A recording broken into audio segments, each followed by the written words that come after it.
Hey guys, I am going to show you how to make the Posh planter pattern today. It uses Woolly's Thick and Quick. It's a size 6 super bulky yarn. The color I'm using today is Fossil, and it's an 8mm L hook. The only thing you need is the hook, scissors, a tapestry needle. Measuring tape is optional to check your gauge, and I have these cute little tags that I add to mine, which is optional as well. So I created this pattern a few years ago.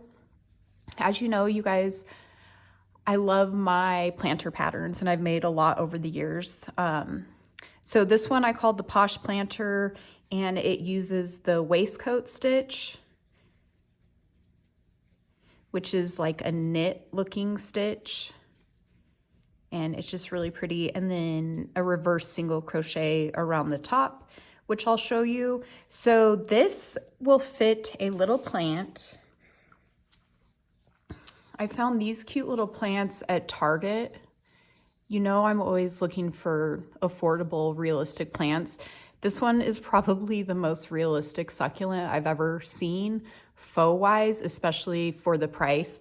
Target sells these cute potted plants, and they switch them out every year, but they're pretty similar. This year, the ones they came out with are very realistic, but this one fits in it really well. I also added these cute little hearts onto them this year to make it kind of perfect for Valentine's Day. So there's a little space around these planters, but they're really sturdy, and the planters sit upright, so it's fine. Like, it really doesn't matter. Let me show you the other plants I got from Target. So here's another one I got. This one's pretty realistic as well. And I liked how the leaves were kind of shaped as hearts, so they were even more perfect for Valentine's Day. Here's another color I used. I can't remember the names of the heart colors. I'll add them in the caption. Here's another one. And this plant, I think it's like a fern, but this one's extremely realistic as well. So I'll put the links to all the plants and everything I use. This pattern comes with the mini size also, which I get these little mini plants at IKEA. I'll link those as well. And the mini size works with these mini plants. So the original pattern I actually made to fit a round ball vase like this. You can get these at the dollar store. Sometimes they're hard to find lately, but it fits nicely on here like that. And then I just grabbed some faux flowers and just put it in. You can use some floral foam to hold them in place better, but this one I just display at my own house, so I switch them out seasonally. So I just kind of place them in there, and it's like really, really cute. I'm gonna put some pictures in the corner to show you better, because it's hard for me to get the entire thing in the photo. But anyway, there's all the different options for this little planter. I'm going to get my yarn ready, and we'll start with the pattern.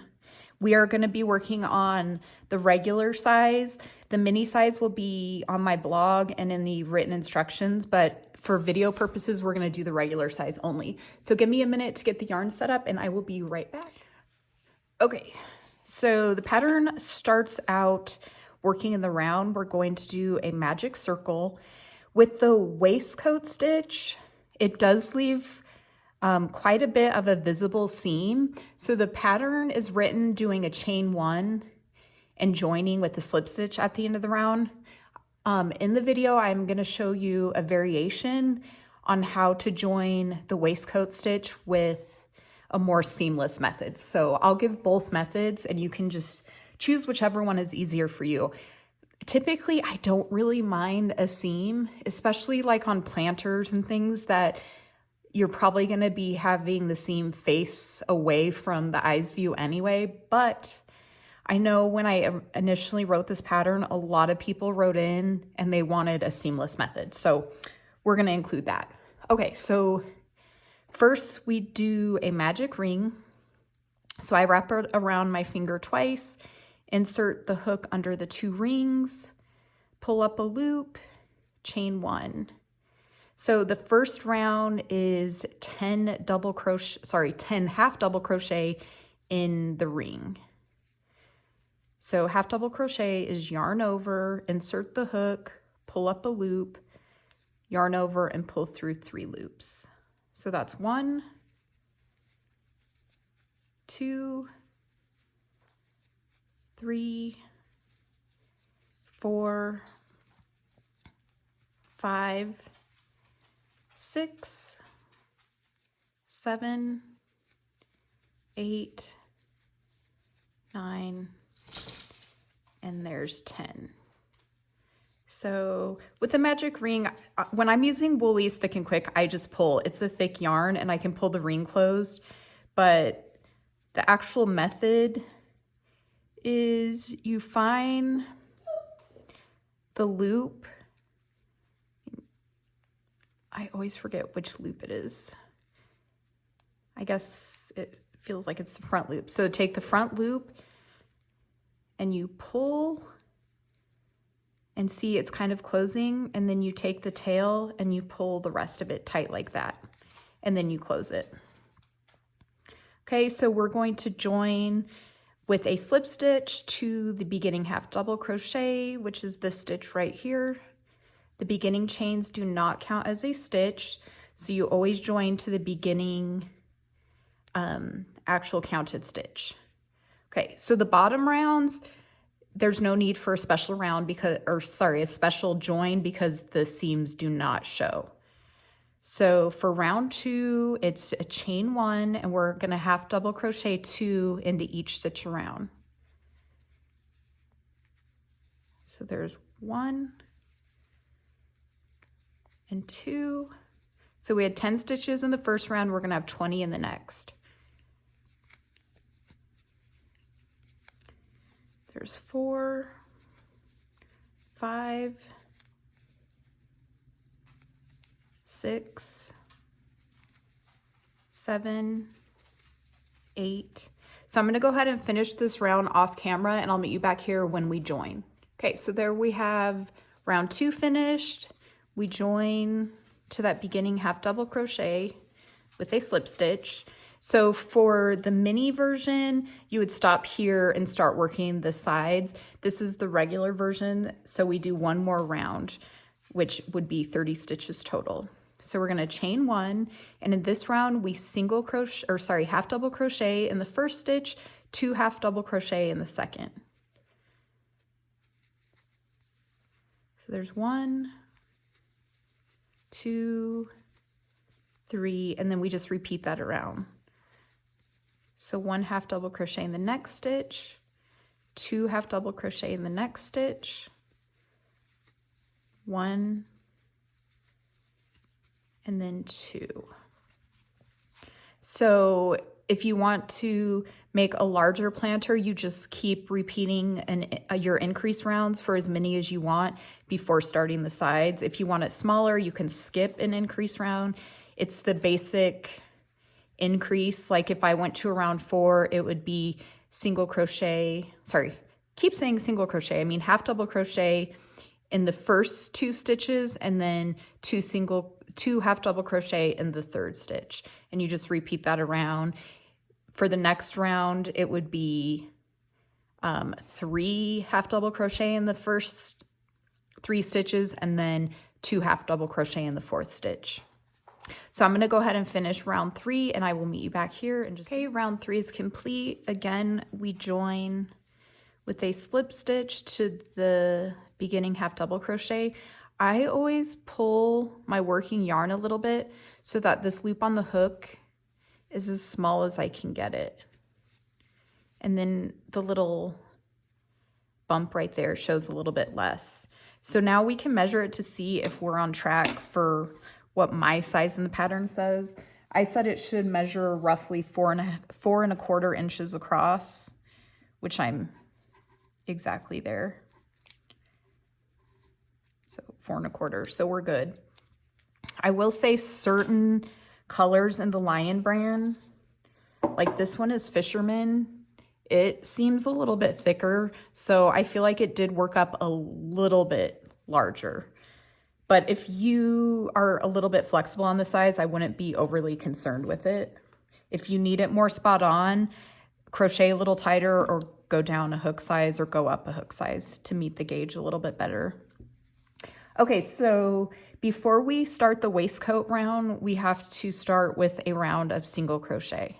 So we're gonna chain 1 and then single crochet around, starting the sides. So you want to work this a little bit loosely because with the waistcoat stitches, you're gonna have to work in between the post of the stitch, and it's really difficult to get your hook in if you work too tightly. So we're gonna do single crochet all the way around, so it should be 30 stitches total. There's 1, 2, 3, 4, 5, 6, 7, 8. I'm going to go ahead and finish the single crochet all the way around and meet you at the end and join. Okay, so I finished my round of single crochet and we're going to join with a slip stitch. You can see it looks like this. It's still kind of flat, but don't worry about that. The sides will start curving in and creating the planter. Okay, so for the waistcoat stitch, we're gonna chain 1, and normally we'd work a single crochet under both loops there. For the waistcoat stitch, you work between the post of the single crochet. So normally you'd work under the V's, the top bars that create the V. You're gonna work in between these little V's. Let me show you with my needle so you can see a little better. See how that creates a V? You're gonna put your hook through there. So if you take one of your fingers and kind of push it behind, you can see, and then it comes out right there. Pushing your finger behind kind of helps push the needle through, or the hook through. It's a little bit difficult. So you just push it through, and then you create a regular single crochet like how a single crochet is typically. Okay, another trick. You want to work this loosely, so pull up your hook to where it's even with this loop that's already on your hook. Make it a little bit longer. Do not tighten it like that because you'll never get your hook back in there. You'll be fighting with it the entire time. So let's do a few more.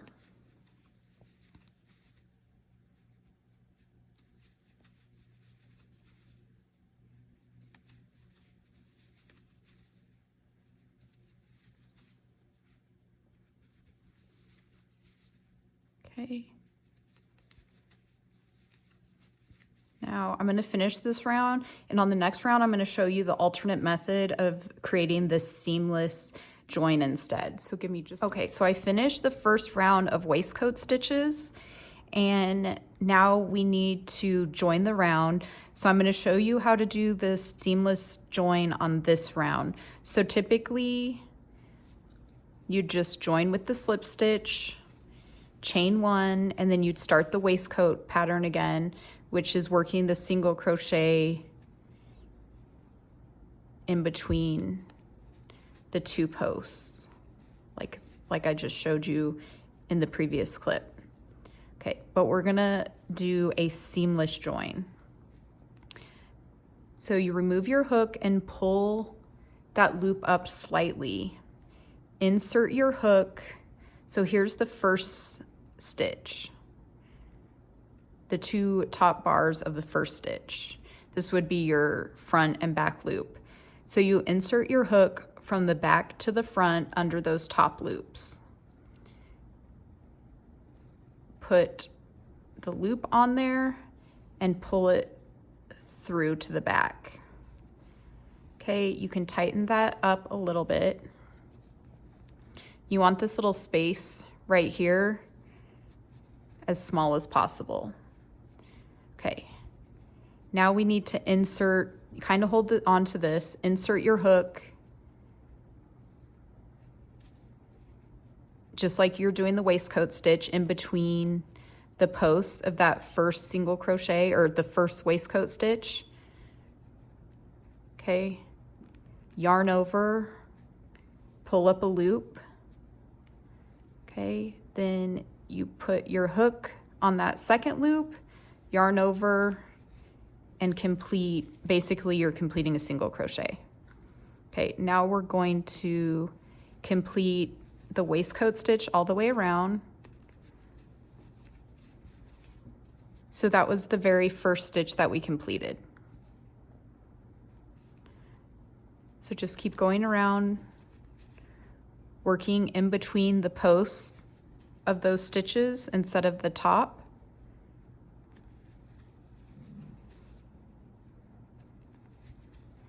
Okay, I'm gonna go ahead and finish this round and I'll meet you back here.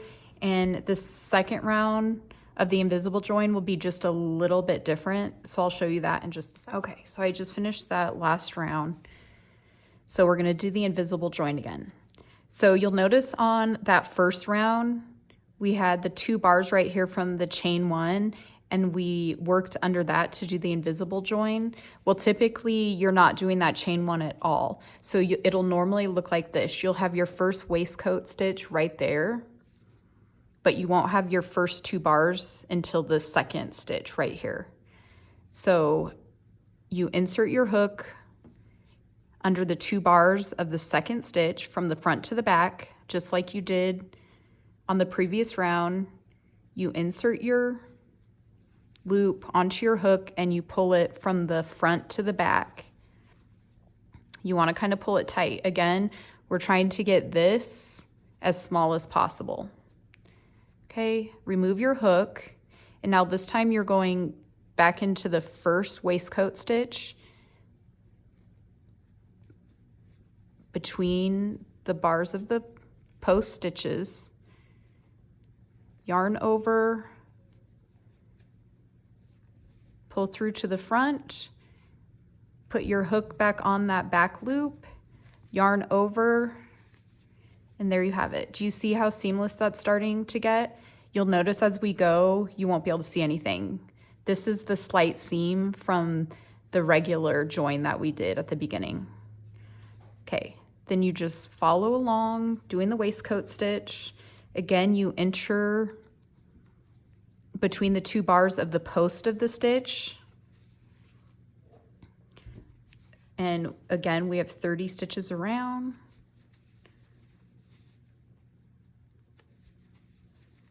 Like I said before, if you kind of put your finger behind the stitch, it helps you kind of push that hook through.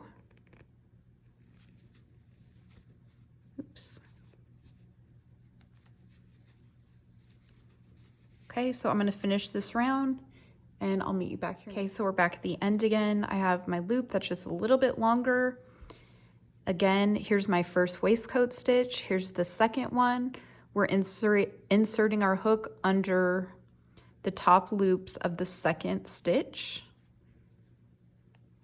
Put the loop on your hook, pull through, tighten it up if you need to, remove your hook, then insert it between the center of the post, yarn over, pull a loop through to the front, put your hook back onto that loop you've been holding onto, yarn over, and complete the first waistcoat stitch, and then complete around.